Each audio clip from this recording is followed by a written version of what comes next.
আজ জাতির উদ্দেশ্যে ভাষণ দিতে চলেছেন প্রধানমন্ত্রী। রাত 8:30টায় জাতির উদ্দেশ্যে ভাষণ দেবেন প্রধানমন্ত্রী নরেন্দ্র মোদী। লোকসভায় মহিলা সংরক্ষণ সংশোধনী বিল পাশ করাতে ব্যর্থ কেন্দ্র।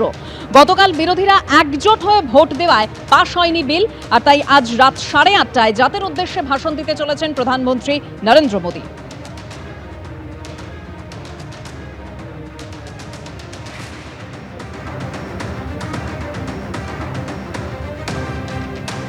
লোকসভায় পাশ হলো না মহিলা সংরক্ষণ সংশোধনী বিল।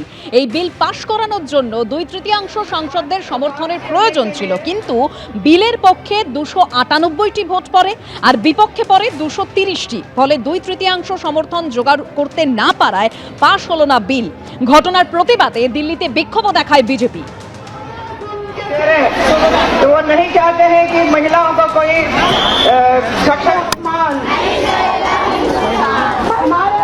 कांग्रेस की सरकार ने, इस राहुल गांधी की पार्टी ने नारी शक्ति वंदना अभियान को पारित करने के लिए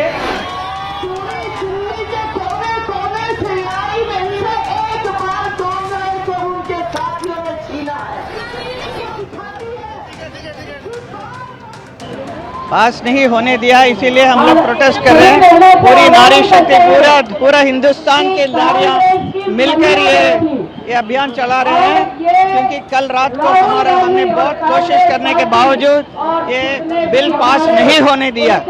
विपक्ष लोगों ने उसको देखा कि वो नहीं होना चाहिए, नहीं किया। इसके लिए हम लोग बहुत ही अपसेट हैं।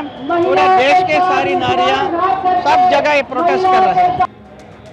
আজ জাতির উদ্দেশ্যে ভাষণ দিতে চলেছেন প্রধানমন্ত্রী নরেন্দ্র মোদী রাত 8:30টায়, যাকে কটাক্ষ করেছেন মমতা বন্দ্যোপাধ্যায়। তিনি বলছেন ওনার ভাষণ শোনার জন্য কেউ বসে নেই, ওনার ভাষণ মানেই জুমলা। আক্রমণ করেছেন মমতা বন্দ্যোপাধ্যায়।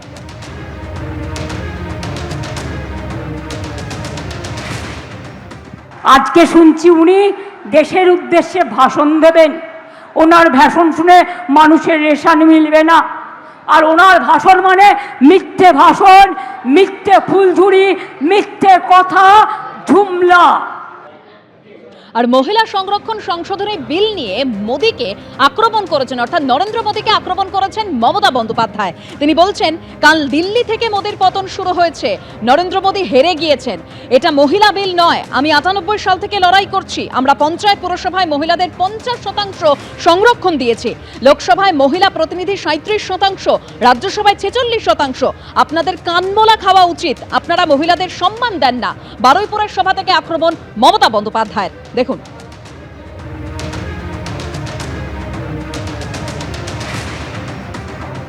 মোদী সাহেবের পতন শুরু হয়েছে কাল দিল্লি থেকে।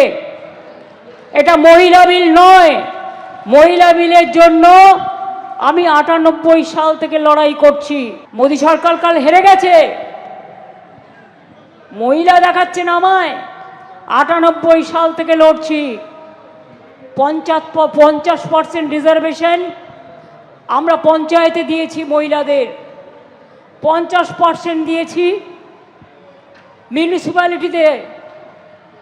আর আমাদের লোকসভায় ইলেকটেড মেম্বার 37%, আর রাজ্যসভায় যেটা দল মনোনয়ন দিয়ে নির্বাচিত করে 46%। মোদিজি, আপনাদের কান মোলা খাওয়া উচিত। আপনারা মেয়েদের সমর্থন করেন না, মেয়েদের দেন না। মহিলা বিল আলাদা করে অনেক দিন ধরে পড়ে আছে, আলাদা করে করবেন। মহিলা বিলের সাথে ডিলিমিটেশন বিল কেন? মাছ দিয়ে শাক ঢাকার চেষ্টা। এবিপি আনন্দ এগিয়ে থাকে, এগিয়ে রাখে।